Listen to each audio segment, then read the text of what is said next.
Donc, je suis très heureux que mon ami François Carré, professeur de cardiologie, Université de Rennes et Hôpital Pontchaillou, soit présent avec nous pour venir nous parler, parce que c'est peut-être bien quand je parle, mais c'est mieux quand c'est d'autres qui parlent. Moi, je pense que c'est mieux comme ça. Donc, nous avons la chance d'avoir le professeur François Carré. Nous avons aussi la chance d'avoir un enseignant en activité physique adaptée qui travaille en collaboration avec François. Et je les laisse se présenter. Et puis, j'espère qu'il y a une dizaine de personnes qui sont arrivées depuis. Au moins 27 déjà.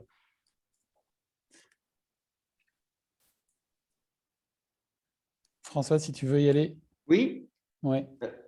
Bonjour à toutes, bonjour à tous. C'est toujours un plaisir de partager un moment avec Daniel, son équipe, et puis donc avec vous.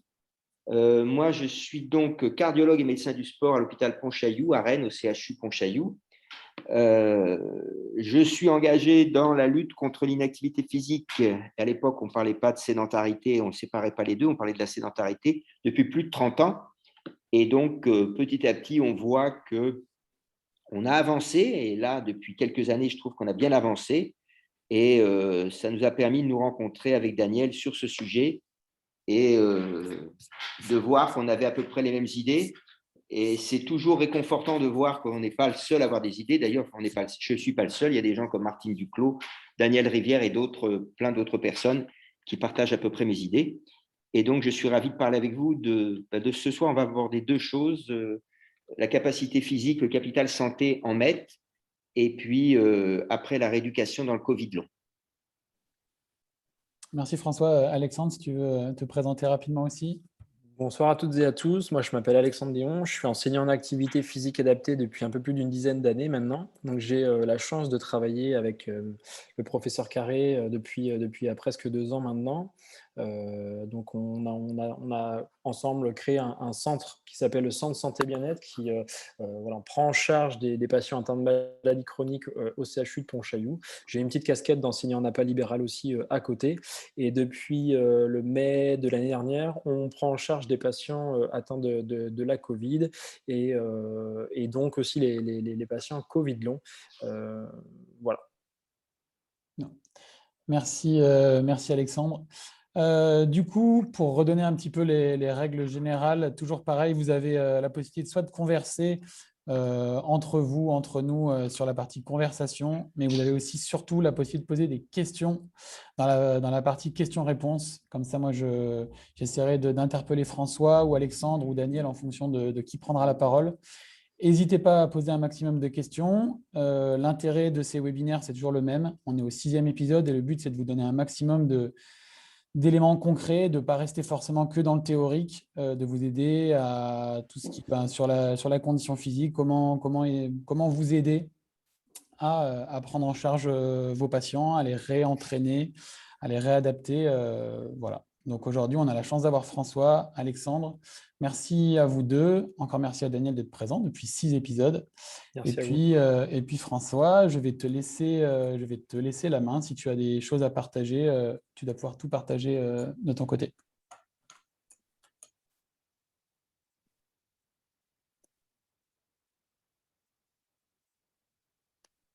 Voilà, je pense que vous voyez bien mon écran. Oui. Très bien. Alors, tout d'abord, on va parler un petit peu du capital santé et des MET. Je vous rappelle très rapidement que les risques pour la santé de l'inactivité physique et de la sédentarité, on les connaît bien.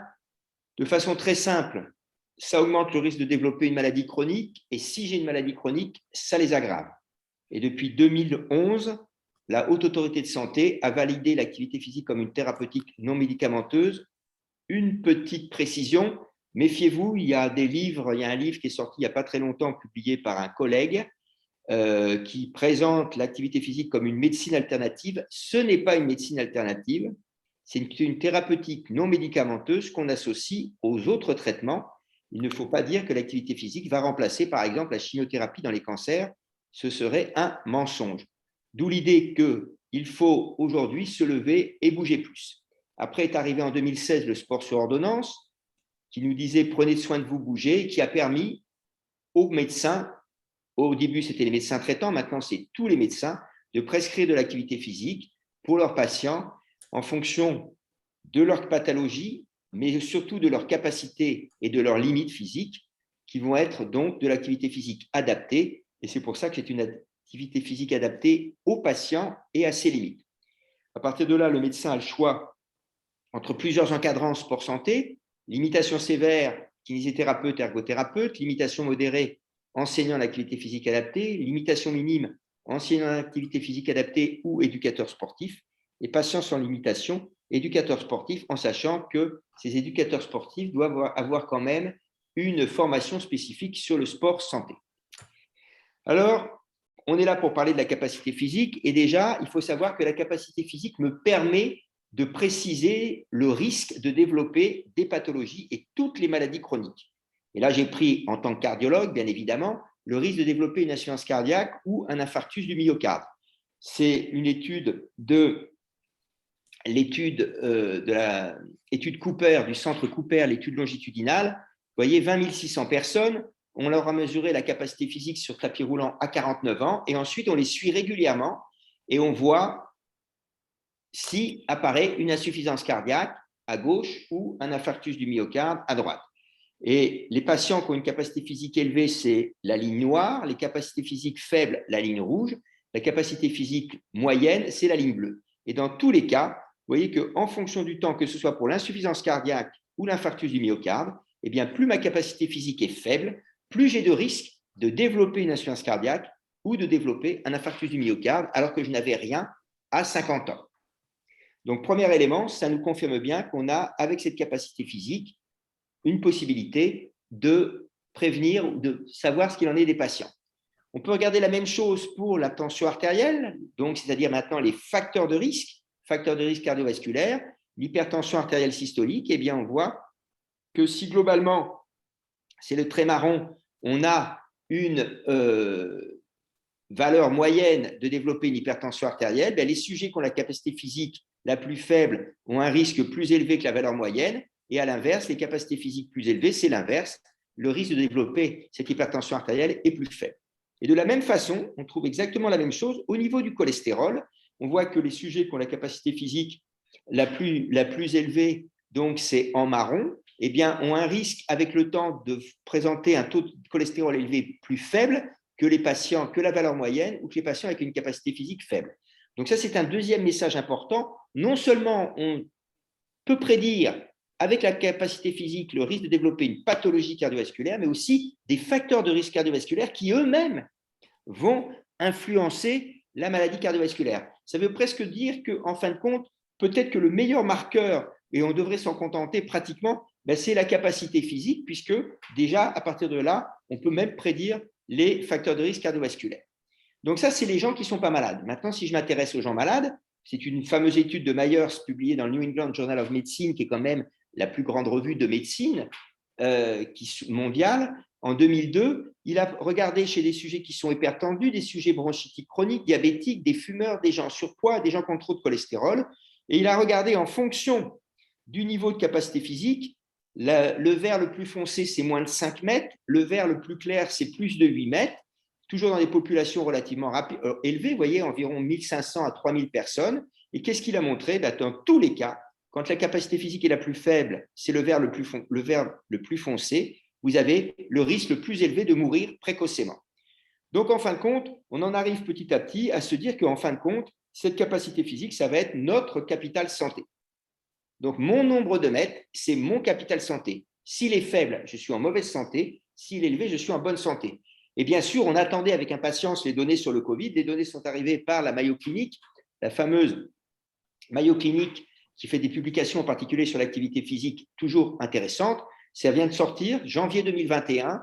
Janvier 2021, sur 250 patients, ça semble peut-être faible, mais il faut voir l'étude qui a été faite. Ce sont tous des patients qui avaient une capacité physique connue.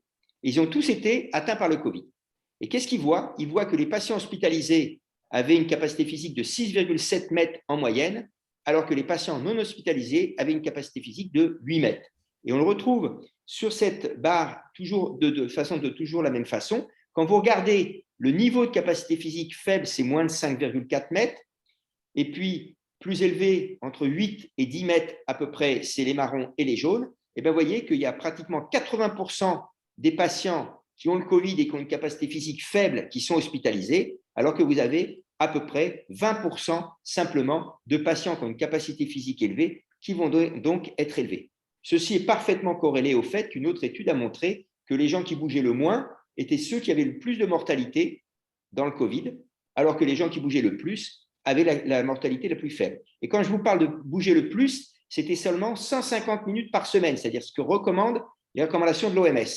Et bien dans ce groupe-là, vous aviez 0,4% de décès, alors que dans le groupe de ceux qui bougeaient le moins, il y avait 2,4% de décès. Donc on a la preuve formelle, 1, que la population de la plupart des pays riches n'est pas en bonne santé, puisqu'ils ont une capacité physique faible, et que deuxièmement, en fin de compte, l'activité physique et la capacité physique ont aussi un lien important. Alors on nous parle toujours du coût de l'activité physique, du bénéfice, etc. Et bien là, on a aussi une étude qui date un petit peu, c'est 2004, mais c'est des études très difficiles à réaliser, où ils ont montré que quand vous regardez ici l'évolution en fonction du nombre de mètres, moins de 5 mètres, et là, plus de 9 mètres, le coût pour la santé, qu'est-ce qu'on voit? On voit que plus ma capacité physique augmente, moins je coûte cher en dollars par année au niveau santé. Et ça va jusqu'à peu près 8 mètres, 9 mètres. Et après, vous voyez, même les mètres que j'ai en plus, sur le plan coût pour la santé, sont moins marqués. C'est normal parce que déjà, entre 9 et 11 mètres, je ne dois déjà pas coûter cher, donc je ne vais pas avoir une grande différence. Donc, on a bien la preuve que aussi le nombre de mètres peut me permettre d'estimer combien je vais coûter pour la santé. Ce qui fait que on parle du bien manger, hein, ça c'est une diapositive que Daniel connaît bien. Manger est nécessaire pour la survie, bien manger c'est bon pour la santé, et le tour de taille c'est le marqueur du bien manger. Ce n'est pas le poids, c'est le tour de taille qui est le marqueur du bien manger. Il faut faire attention, le poids est moins discriminant que le tour de taille pour l'efficacité du bien manger. Maintenant, il faut aussi que nous on change en disant bouger c'est bon, c'est nécessaire pour la survie, mais bien bouger c'est bon pour la santé. Et la capacité physique, c'est le marqueur de mon capital santé, c'est aussi le marqueur de mon bien bouger. Alors, pourquoi je vous dis ça? Eh bien, tout simplement parce que ça va être votre rôle à vous de faire bouger bien les gens pour leur faire gagner des mètres. Votre but, c'est qu'ils gagnent des mètres. Alors, bien sûr, pas à n'importe quel prix. Ne faites pas dire ce que je n'ai pas dit. Je n'ai pas dit qu'il fallait les entraîner comme des champions olympiques. Je dis simplement que vous, il faut que les patients gagnent des mètres. C'est votre marqueur. Alors, pourquoi cette capacité physique? Je l'ai résumé très simplement ici avec ce schéma, où vous avez 3 systèmes indispensables à la capacité physique chez l'homme, les poumons, la respiration, le cœur, les vaisseaux, le muscle et la mitochondrie. Mitochondrie qui nous permet de fournir l'ATP, énergie nécessaire à ce que mes muscles se contractent et donc bien sûr nécessaire à ma capacité physique. Et puis j'ai bien sûr l'oxygène qui rentre, le gaz carbonique qui sort. Et donc la capacité physique qui représente essentiellement la consommation maximale d'oxygène, eh bien, dépend de 3 systèmes qui, s'ils fonctionnent bien, montrent que je suis en bonne santé. Ce n'est pas la peine de compliquer les choses. Ce n'est pas étonnant que la capacité physique représente mon capital santé. Donc, je vous ai dit, bouger ne suffit peut-être pas, c'est le bien bouger. Et on a une étude qui nous l'a prouvé, puisque vous avez sur cette étude la condition physique qui, en fait, correspondait à la capacité physique. Mais là, le terme condition physique avait été plus ou moins, c'était le fitness, donc c'est plutôt, on peut dire la capacité physique si on veut, qui sont les barres bleues, et les barres rouges, c'est l'activité physique qui est réalisée. Donc, si on prend le temps de regarder, en abscisse, qu'est-ce qu'on a? On a le niveau de capacité physique, on part de faible à gauche à élevé à droite. Donc, on a des sujets qui vont avoir un niveau, et on regarde dedans combien est la mortalité. La barre bleue, c'est la mortalité. Quand on a un sujet qui a une capacité physique faible, donc à gauche, on voit qu'il y a une mortalité élevée qui va être de 1, c'est la valeur référence. Et ensuite, on va regarder en fonction de la quantité d'activité physique, donc on part toujours de faible à gauche, élevé à droite, vous voyez vos barres rouges qui diminuent, hein, c'est-à-dire bouger, c'est l'activité physique, les barres rouges. Quand je bouge, je diminue mon risque de mortalité. Mais quand je m'intéresse maintenant à la capacité physique, qu'est-ce que je vois? Je vois que je diminue de façon beaucoup plus importante mon risque de mortalité. Regardez la différence. Ici, c'est les gens qui bougent beaucoup, mais ça, c'est les gens qui ont une capacité physique élevée. Donc, bouger ne suffit pas. Il faut bien bouger pour que j'ai une capacité physique élevée et que je tire le maximum de mon mouvement, ce qui est quand même très important. Ce qui fait que si on prend une méta-analyse qui date un petit peu de Kodama, mais c'est une méta-analyse qui est très importante, vous avez ici des valeurs qui vous sont proposées comme marqueurs d'espérance de vie. Chez les hommes, la capacité physique doit toujours être plus élevée que chez les femmes. Effectivement, à capacité physique identique, les femmes meurent moins que les hommes. Et donc, on voit que avant 40 ans, il faut essayer d'être à au moins 9 mètres chez les hommes et 7 mètres chez les femmes. 50 ans, au moins 8 mètres, 6 mètres chez les femmes. 60 ans, au moins 7 mètres, 5 mètres chez les femmes. En réalité, je crois qu'il faut garder une valeur seuil qui est les 8 mètres, puisque c'est un petit peu ce qu'on a retrouvé chez le Covid. C'est aux alentours de 8 mètres qu'on voit ceux qui sont hospitalisés que ceux qui ne sont pas hospitalisés. Je vous propose, avant de parler de débattre de tout cela, de passer tout de suite à la prise en charge du Covid persistant. Il se trouve que M. Macron a dit qu'il fallait qu'on prenne en charge des Covid longs ou Covid persistants, et c'est pour ça que l'ARS a lancé une étude. Donc, je vais vous présenter très succinctement qu'est-ce qu'on est en train de mettre en place à Rennes, qu'est-ce qu'on a commencé de mettre en place. Donc, en gros, les Covid longs, c'est surtout les médecins traitants qui les voient. Donc, on demande aux médecins traitants d'évaluer le risque du Covid long en se basant sur la quantité de marche que fait la personne pour voir si elle est déconditionnée ou pas, le test de la chaise pour voir s'il désature ou pas l'effort, quel est leur niveau d'activité physique actuelle comparé à ce qu'ils faisaient avant le Covid et quel est leur état pondéral stable ou s'il baisse, puisque c'est un marqueur de mauvais pronostic. À partir de là, on va classer le médecin traitant va classer en 2 groupes. Un groupe à faible risque, un groupe à risque plus élevé. Le faible risque, on va leur donner une fiche conseil que je vais vous montrer juste après, c'est-à-dire que le patient va faire de l'activité physique chez lui. Il va être revu par le médecin traitant 6 semaines après. Si jamais il n'a pas du tout progressé, il sera pris en charge dans notre centre santé bien-être. Sinon, le patient qui va être plus élevé, il va être adressé en fonction de présence ou pas de troubles cognitifs, parce qu'on s'aperçoit que ces patients ont beaucoup de troubles cognitifs, soit ils vont être envoyés tout au moins à l'infirmière de coordination, je vais revenir juste après, et c'est elle qui va faire le travail. Donc voilà un type de fiche que l'on peut proposer aux patients. Alexandre sera bien mieux placé que moi pour vous expliquer ce qu'il propose. L'infirmière de parcours, la voilà, elle va évaluer le patient, elle va l'orienter soit vers la médecine physique réadaptation, c'est plutôt les gens qui ont les troubles cognitifs, soit au centre santé bien-être, c'est-à-dire plutôt les altérations physiques. S'il y a des altérations respiratoires, ils vont être envoyés dans un service de pneumologie qui est très habitué à ça. Et puis, s'il y a des troubles ORL, eh bien, on va les envoyer plutôt en orthophonie rééducation et en partie pour la rééducation olfactive. On arrive au centre santé bien-être. Qu'est-ce que l'on fait au centre santé bien-être? On fait un bilan initial, médical, psychologique, nutritionnel et d'activité physique adaptée. Après, on fait des examens médicaux complémentaires ciblés. On va faire le plus souvent une épreuve d'effort avec recherche de désaturation ou non pas à l'effort. Et c'est là où ça devient intéressant, mais difficile, c'est qu'on s'aperçoit qu'on a à peu près 5 phénotypes. C'est-à-dire qu'il n'y a pas un Covid long, il y en a au moins 5. Et à partir de là, on va essayer de leur proposer un réentraînement individualisé. Donc, voyons ces 5 phénotypes que l'on a pu isoler. Donc, tout d'abord, ce sont les gens qui ont une fatigabilité musculaire marquée, mais qui n'ont pas de troubles d'adaptation cardiovasculaire ni respiratoire. C'est-à-dire des gens qui nous disent « je suis très fatigué quand je fais de l'activité, mais par contre, mon cœur bat, je ne sens pas mon cœur, et bat normalement, ou bien je n'ai pas de troubles respiratoires. » Si jamais ils n'ont que cette fatigabilité, on va leur faire le réentraînement classique dont vous parlera Alexandre, si vous le voulez, après, c'est-à-dire cardio-respiratoire, renforcement musculaire. Mais on a trouvé des patients qui ont cette fatigabilité et quand ils font un exercice trop important, pendant 2 jours, ils ne peuvent plus bouger. C'est ce qu'on appelle la forme addisonienne de la maladie d'Addison, c'est-à-dire qu'on a l'impression qu'ils sont complètement vidés au niveau endocrinien. Donc, chez ces gens-là, on va leur proposer un réentraînement à l'effort très doux. Même chose, c'est Alexandre qui est le maître d'œuvre et c'est lui qui pourra vous en parler et qui va être individualisé, encadré si besoin par un enseignant en activité physique adaptée. Troisième forme de phénotype, c'est les gens qui ont une inadaptation majeure de la fréquence cardiaque à l'effort. Chez eux, on va faire une étude de la balance autonomique basée sur la variabilité de la fréquence cardiaque. Il va y avoir un réentraînement individualisé, toujours encadré par un APA. Si besoin, en fonction de l'évolution de la fréquence cardiaque à l'effort, on va associer un médicament qui ralentit leur cœur, un bradycardisant.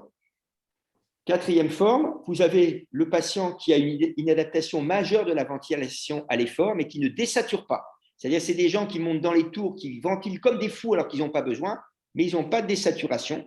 Et donc, dans ce cadre-là, on va proposer un réentraînement individualisé encadré par l'APA, mais sous surveillance de la désaturation et, si besoin, aidé par un kiné spécialisé dans la ventilation, parce qu'il y a des fois, il y a des patients, on n'arrive pas à les limiter pendant qu'ils font l'exercice, et c'est très mal vécu par eux.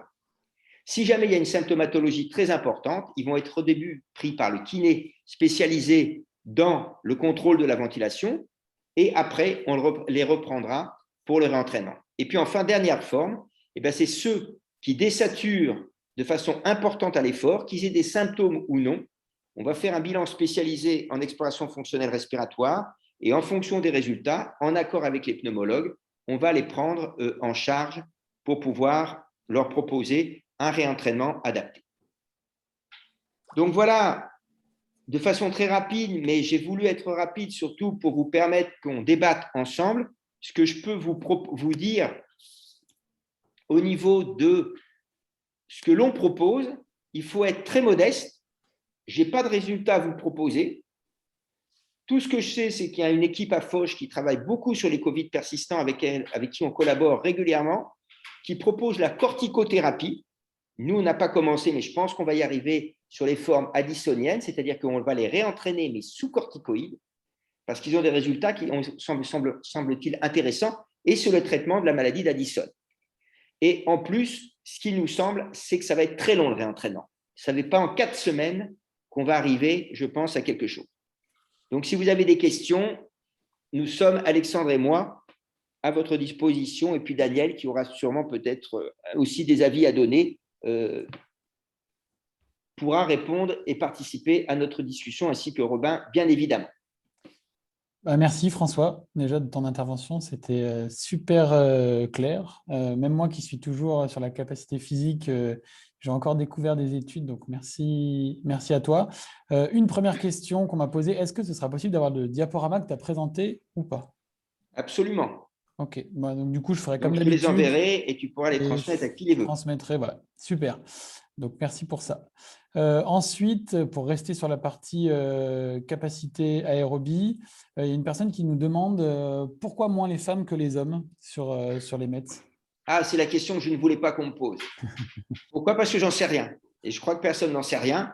Alors, ne me parlez pas des hormones féminines, etc., qui sont plus, non, parce que de toute façon, la mortalité, elle survient généralement à un âge un peu plus élevé que la ménopause. Et donc, l'effet des hormones a déjà disparu. Donc, on ne sait pas actuellement pourquoi la mortalité globale des femmes est plus basse l'espérance de vie des femmes est plus élevée que celle des hommes, tout simplement parce que c'est comme ça. Et on le retrouve dans la capacité physique. En fait, c'est plutôt une capacité physique. Alors, dans les très basses, quand on est à moins de 5 mètres, c'est moins net, mais après, c'est beaucoup plus net. Donc, je n'ai pas de réponse à donner. Et en tout cas, je n'en ai pas vu publier. Ok. Alors, cette fois, question pour le Covid. Est-ce que c'est possible de bien redéfinir ce qu'on considère comme un Covid long? Oui, alors un Covid persistant, moi, je prends la définition de la Haute Autorité de Santé. C'est un Covid, c'est quelqu'un qui a eu un Covid. Alors, on n'a pas besoin d'avoir forcément un test Covid parce que les tests n'existaient pas. Donc, on prend les symptômes qui ont des symptômes depuis plus de 12 semaines. Ces symptômes peuvent être les mêmes qu'au début, d'autres ou aggravés. Par exemple, dans les Covid persistants, moi, je n'ai pas vu beaucoup, je ne sais pas si Alexandre en a vu, des troubles cognitifs dans les Covid, c'est-à-dire juste après qu'ils soient hospitalisés. Mais nous, dans les Covid persistants, on en voit et on voit des troubles cognitifs très sévères. Et je ne vous parle pas de personnes de 70 ans, je vous parle de personnes de 25 ans ou d'une quarantaine d'années, ou 50 ans. Donc, ça, il peut y avoir ça. Et enfin, on n'explique pas ces symptômes par autre chose. Donc, à partir de là, on parle de Covid persistant. C'est plutôt le terme qui est retenu. Au départ, c'était Covid long, mais c'est plutôt Covid persistant, tout simplement parce que ça veut dire que persistant, ça veut dire que le virus est encore là, quoi. Ok. Alexandre, du coup, ça va plutôt être à toi, je pense, la question, et je pense que tu pourras embrayer sur ce que tu fais, toi, concrètement, dans ta prise en charge et dans dans les différents phénotypes que nous a présenté François. Isabelle nous demande depuis combien de temps est-ce que vous avez commencé cette prise en charge sur les Covid persistants? Alors, pour recontextualiser un petit peu la chose, en fait, au début, on ne parlait pas vraiment de Covid persistant. Donc, nous, mai 2020, du coup, donc après le premier confinement, on a eu des demandes de prise en charge de patients qui avaient contracté la Covid et qui présentaient voilà, des difficultés comme le professeur de Carré vient de vous présenter. Et donc, on a répondu présent dès le mois de mai 2020.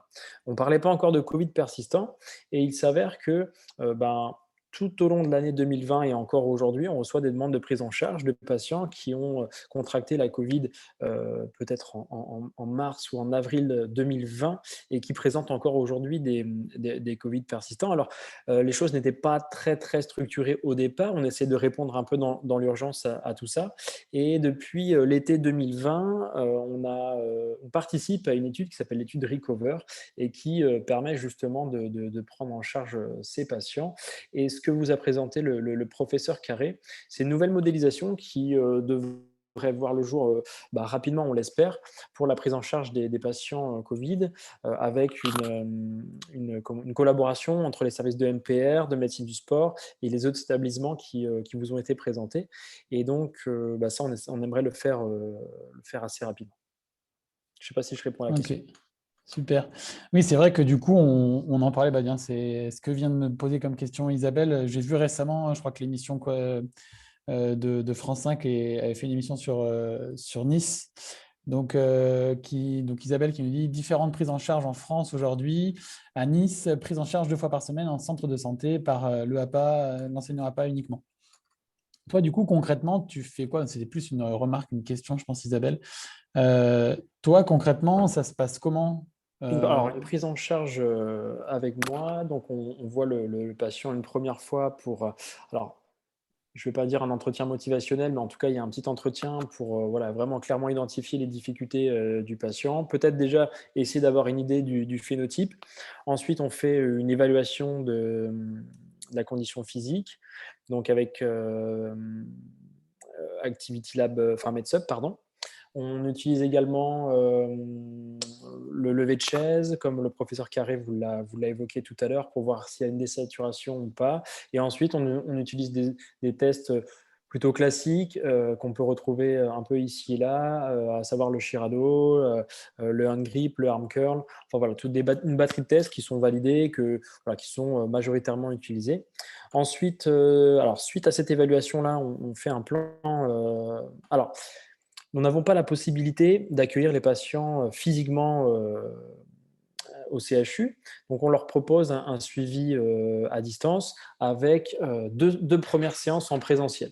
Ces 2 premières séances nous permettent quand même d'essayer de montrer aux patients comment ça fonctionne, aussi bien sur le côté cardio que sur le côté renforcement musculaire.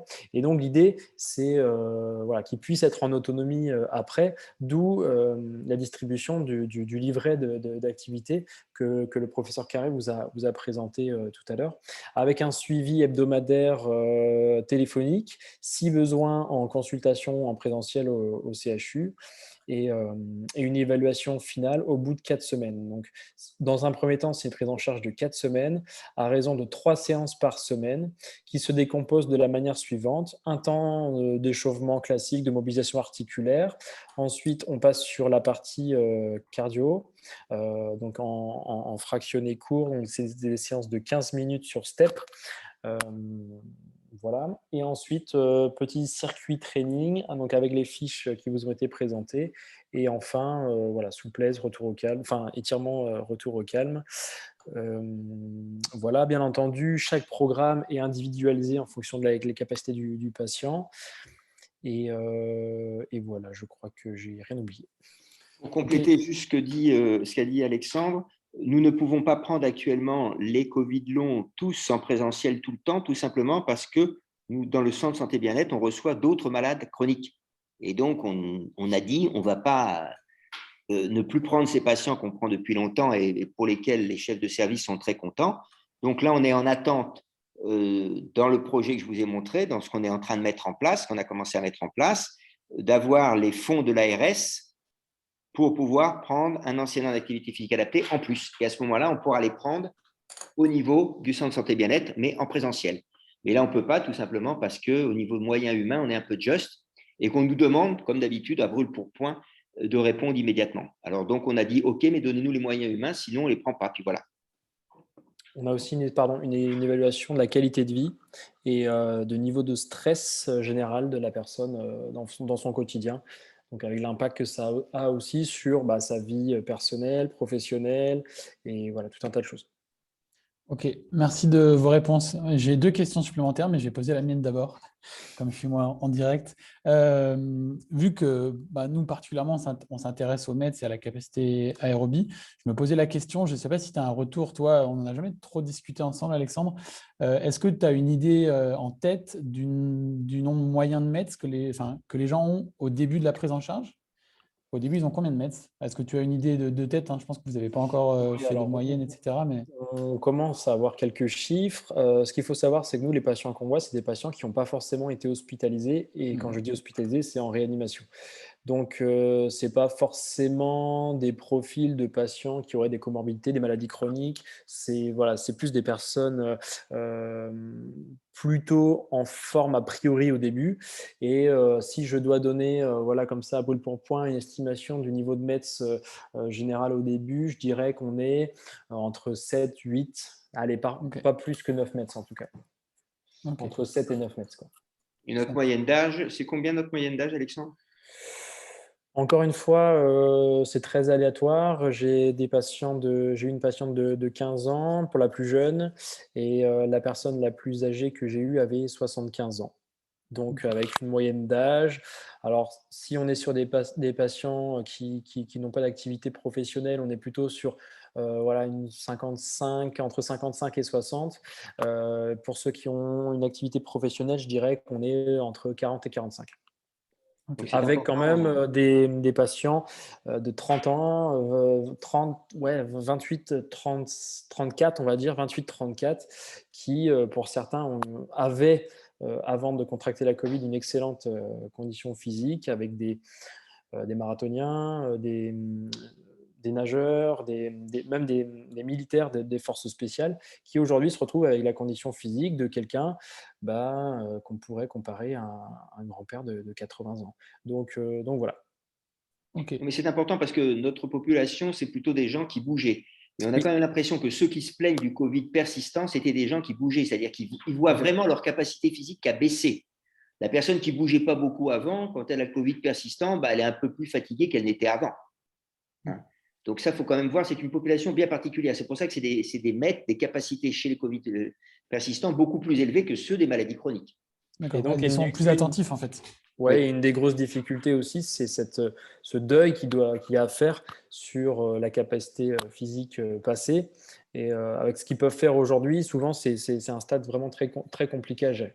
Ça nous semble impossible aujourd'hui de dissocier un suivi psychologique dans le Covid persistant de l'activité physique. Okay. Ce sont des gens qui passent pour des tirs au flanc au travail. Ce sont des gens qui, déjà dans la famille, passent pour des feignants, alors qu'ils ne l'ont jamais été. Et donc, psychologiquement, c'est terrible pour eux. Donc, nous, on a mis l'entretien psychologique. Pour continuer, pour la première fois, je vais poser une question. François, est-ce qu'il est possible que parmi ces personnes actives et parfois sportives, leur système immunitaire ait été diminué par des entraînements trop difficiles parfois? Est-ce que c'est possible que des personnes en fassent trop et que ça peut leur nuire, que ça peut nuire à leur santé? Alors, activité physique et système immunitaire, il y a classiquement une courbe en U. Quand je ne bouge pas, j'ai un mauvais système immunitaire. Quand je bouge modérément et bien adapté à ma capacité, c'est-à-dire sans entraînements trop durs, j'ai le maximum de mon système immunitaire. Et que dans une certaine population de gens, quand je m'entraîne trop, j'ai effectivement un système immunitaire qui puisse devenir défaillant. Donc, c'est tout à fait possible que chez un sujet, peut-être avec une susceptibilité individuelle, donc ce n'est pas obligatoire, mais qu'il puisse y avoir, s'il contracte ou s'il se trouve confronté au Covid, lors ou juste après des séances très, très dures d'entraînement, c'est tout à fait possible que le système immunitaire soit un peu déprimé, qu'à ce moment-là, il soit touché par par le Covid. En sachant que là aussi, il y a des réponses très variées. Parce que vous avez des gens, des sportifs de très haut niveau qui ont le Covid, ils n'ont aucun symptôme, puis il y en a d'autres qui ont des symptômes majeurs. Donc ça, c'est la réponse de leur système immunitaire qui déraille complètement. Donc, pour répondre à ta raison, oui, ta question, oui, c'est possible. Mais par contre, il y a beaucoup de sportifs de niveau qui ont eu le Covid et qui sont asymptomatiques. Okay. Oui, mais ça ne veut pas dire qu'ils s'entraînent trop. Voilà, non, mais absolument. Et de toute façon, trop est l'ennemi du bien. Hein. Donc, chacun ses limites. Moi, pour résumer, je dis, souvent, il y en a qui pensent que plus c'est mieux. Moi, je dis que mieux, c'est mieux. C'est tout. Non, plus c'est pas mieux. No gain, no pain, c'est pas toujours vrai. Ouais, du coup, j'attaque les deux questions qu'il y avait parce que notre ami David Communal, il a toujours des questions très pointues et celle-là, je pense qu'elle mérite une réponse un peu longue, je pense. Donc, David Communal nous pose la question, d'où provient cette classification par phénotype? Est-ce que c'est un constat en institution ou est-ce une proposition faite avec consensus de groupe de travail? Entre parenthèses, recherche, HAS, etc. Alors là, non. Je vais répondre à David tout simplement. Ça vient simplement de nos remarques et de nos réflexions à Alexandre et moi. Donc, c'est totalement d'institution. Simplement, c'est les patients qu'on a classés sur ceux qu'on a vus et on s'est dit, si on fait le même protocole à tout le monde, on va à la catastrophe. On va voir des gens qui vont arrêter. On va voir des gens, moi, je pense à une dame c'est très simple, elle a 41 ans, elle est kiné. Elle m'appelle, elle me dit, docteur, j'y comprends rien, j'étais en super forme lundi, j'ai jardiné pendant 1h30, le mardi et mercredi, je suis resté au lit. Donc, je dis que celui-là, si on le prend sur le programme qu'on fait d'habitude, elle, ça risque d'être pareil. Et elle va se décourager, elle ne va rien y comprendre. Je lui ai dit, c'est dommage, vous seriez entraîné, vous auriez jardiné que 30 minutes, peut-être que vous auriez pu rejardiner mardi et mercredi. Donc, ça, c'est la première forme. Les autres formes, c'est ce qui nous est décrit. Hein, et on a classé ça, c'est vraiment clinique. Quand on parle avec les gens qui sont confrontés au Covid persistant, ils retrouvent à peu près les mêmes formes. Donc, ça ne semble pas complètement débile, pour préciser à David, mais ce n'est pas un consensus. Mais le consensus, on va se pencher dessus. Mais c'est encore un petit peu tôt, je pense. Ok. Merci François. Ensuite, je pense que ça s'adresse plutôt à Alexandre. Quelles sont les difficultés en tant qu'enseignant APA pour prendre en charge des patients atteints de Covid, surtout au début, en 2020, lorsque des études n'étaient pas encore publiées? Alors effectivement, les principes de base sur lesquels on s'appuie en règle générale pour le reconditionnement à l'effort des patients ne se vérifient pas à chaque fois. Donc en fait, c'est du cas par cas. Chez certaines personnes, on s'est rendu compte que même avec un programme qui semblait adapté en fonction des évaluations qu'on avait faites, ça leur était parfois plus délétère qu'autre chose. Donc en fait, l'idée c'est alors chez certains patients, ça fonctionne très bien, ils progressent très vite et voilà, ils retrouvent, alors peut-être pas la condition physique qu'ils avaient avant la Covid, mais en tout cas, on s'y rapproche, ils reprennent le travail, etc. Pour d'autres, c'est beaucoup plus long. Et un élément aussi sur lequel il faut faire très, très, très attention, c'est en termes d'intensité de l'activité physique. Je me suis aperçu par l'expérience, du coup, que pour un exercice donné, un patient pouvait très bien réagir à la première séance et enchaîner 2 jours plus tard sur la séance suivante. Et pour un exercice similaire à la même intensité, pouvait rester cloué au lit 3 ou 4 jours d'affilée. Donc en fait, il y a aussi cette notion de récupération, je dirais, et de conséquence de l'activité physique. Si je propose une intensité qui a priori semble adaptée, mais que mon patient reste cloué au lit 4 jours derrière, est-ce que c'est bénéfique pour lui? Je ne suis pas certain. Donc l'idée, c'est vraiment voilà, d'instaurer une relation, un suivi très, très, très, très régulier. On ne lance pas le patient en autonomie, on garde un lien très, très, très régulier et on essaie d'ajuster à chaque séance l'intensité. Donc, ce n'est pas si évident que ça. Ça se fait plutôt bien. La plupart des patients que j'ai pu accompagner ont bien progressé. Si je devais donner un chiffre, on va dire que allez, peut-être pas 10%, mais pas loin, des patients que j'ai accompagnés ont présenté des difficultés suite au programme que je leur ai proposé. Donc, pour ces patients, il y avait une prise en charge beaucoup plus suivie, beaucoup plus adaptée.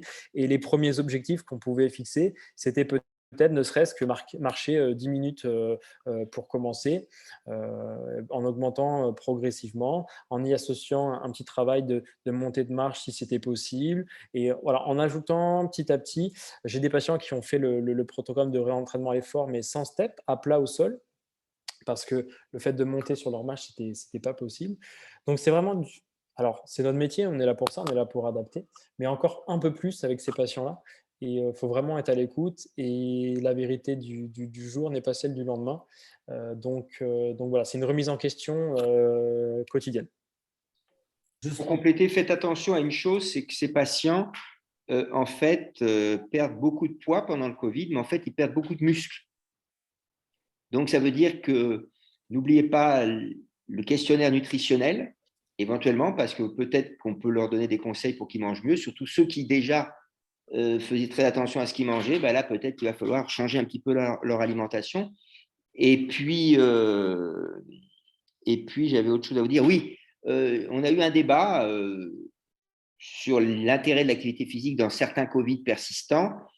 Et moi, je suis plutôt partisan de continuer à les réentraîner, même à plat, comme le fait Alexandre, parce que sinon, je pense qu'on risque d'ajouter les effets du déconditionnement aux effets du Covid, ce qui fait que leur capacité physique va encore baisser plus, et donc, moralement, ça va être encore plus dur pour eux. Donc, je crois qu'il faut vraiment qu'on trouve du sur-mesure comme activité physique en fonction du patient que j'ai en face de moi. Mais la pire des choses, même en plus, je pense que la pire des choses, c'est que si on dit à quelqu'un, écoutez, non, vous avez une forme tellement sévère qu'il ne faut même plus que vous bougiez, parce que c'est ça, en fait, le message qu'on va faire passer, puisqu'ils viennent pour bouger avec nous. Donc, à tort ou à raison, en tout cas, moi, j'ai peur que le déconditionnement surajouté, ça aggrave les choses. Je vais peut-être préciser sur une chose. Moi, je suis pas c'est pas mon métier de suivre beaucoup de patients clients, mais j'en suis un en particulier qui a un problème, qui a eu un problème cardiaque, qui a 84 ans. Comment on appelle ça déjà? Je t'en ai parlé quand le cœur, c'est à l'intérieur du cœur. Voyons, j'ai oublié le nom, François. Je t'en ai parlé. Péricardite? Ah, la quoi? Péricardite? Myocardite? Autre chose. J'ai oublié le nom. C'est pas grave. François va peut-être s'en rappeler. Je t'en ai parlé l'autre fois, mais j'ai oublié le nom de la problématique. Mais c'était un patient qui était quand même en bonne forme. Il était à 10,7 mètres à 84 ans. Ça fait des années que je le suis. Et puis, je le vois toutes les semaines. Puis, 1 ou 2 fois par semaine en plus. Après la COVID et l'arrêt de l'entraînement pendant 2 mois, il est descendu à 5,9 mètres. Je l'ai mesuré. Puis après ça, peu à peu, depuis 6 mois, il est remonté à 9,3 et peu à peu, il reprend l'ensemble de ses capacités. Mais ce que j'ai remarqué, c'est que contrairement à avant, parce que c'était assez régulier comme amélioration, mais là, ça fait ça.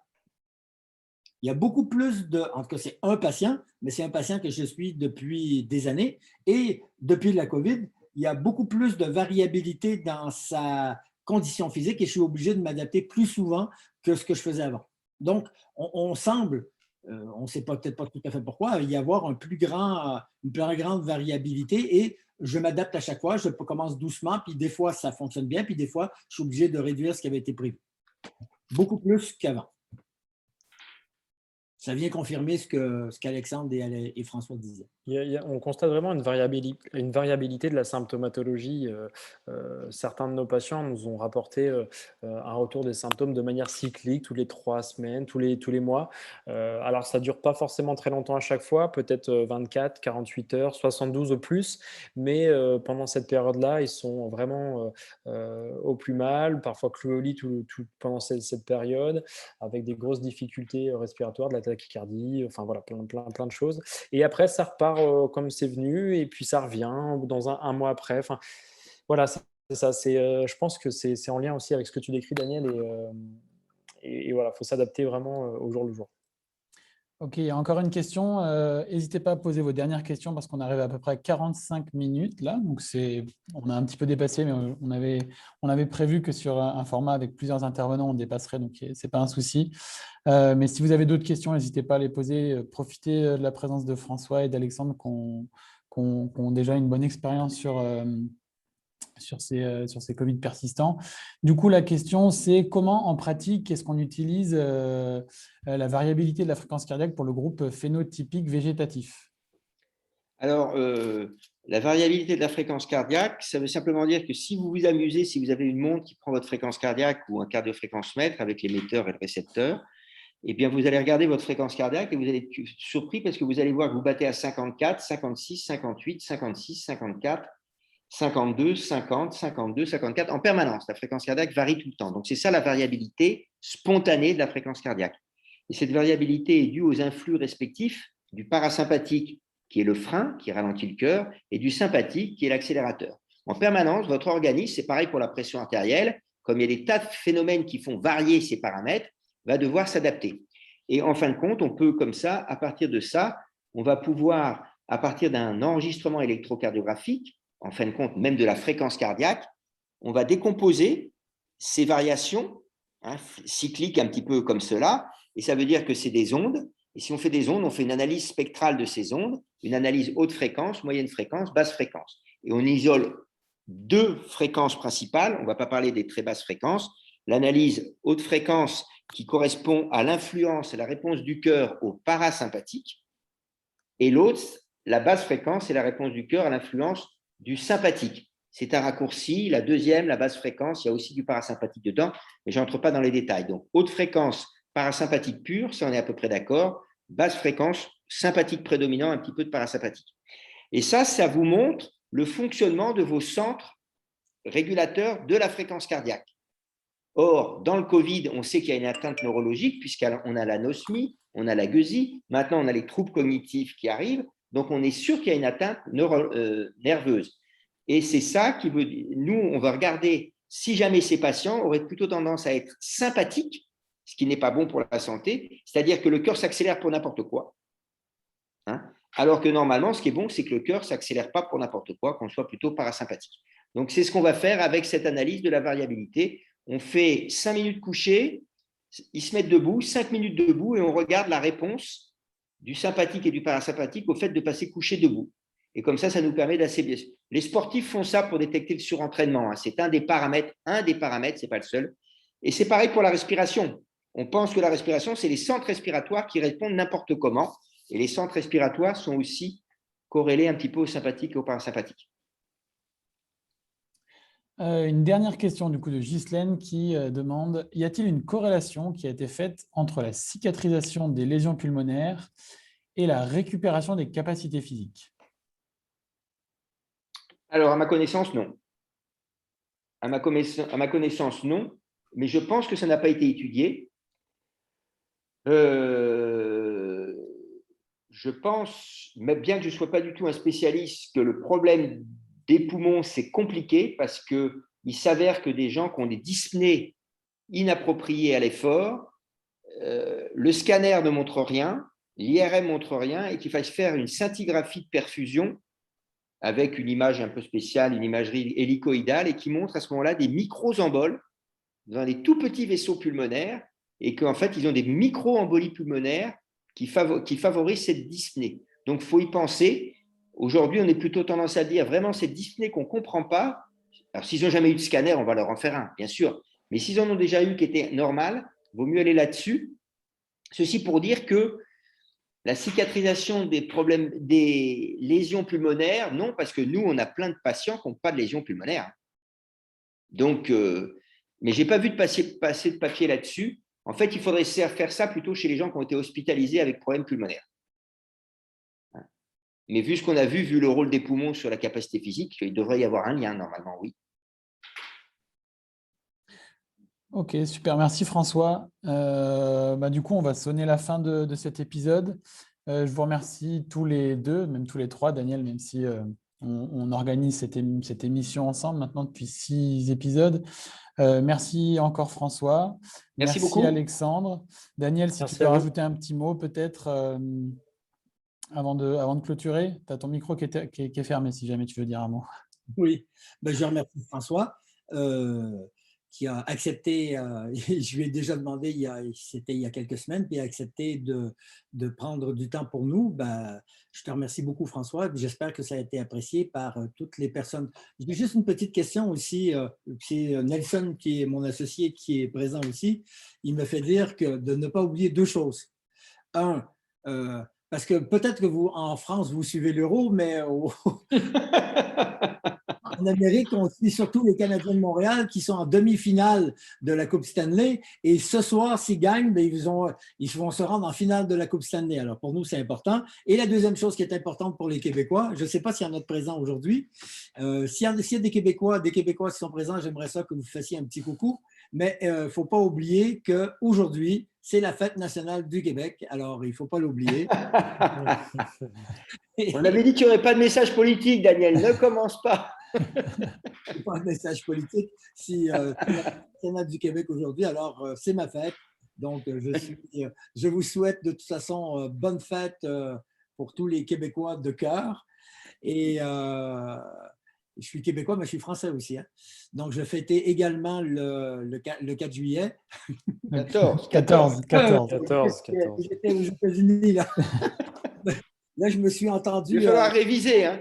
Non, c'est parce que moi, là, je pensais Born the 4th of July pour le film que vous connaissez, puis ça m'est entré dans la tête. Je pensais à 14, mais j'ai dit 4. Pardonnez-moi. Et donc, je remercie encore beaucoup François, avec qui on continue à faire des projets, dont un qui est très intéressant, qui s'appelle Casser les courbes, sur l'évaluation et qui va commencer dans la prochaine année, sur l'évaluation et l'entraînement pour les collégiens. D'ailleurs, si tu as quelques minutes après, il faudrait qu'on en reparle, à moins que tu veux qu'on… Non, je t'appellerai demain. Là, c'est chaud ce soir, mais je t'appellerai demain. Parfait, super. Merci beaucoup. Merci encore, merci à tout le monde. Merci de nous avoir invités, c'était un plaisir. Merci. Merci. Au revoir.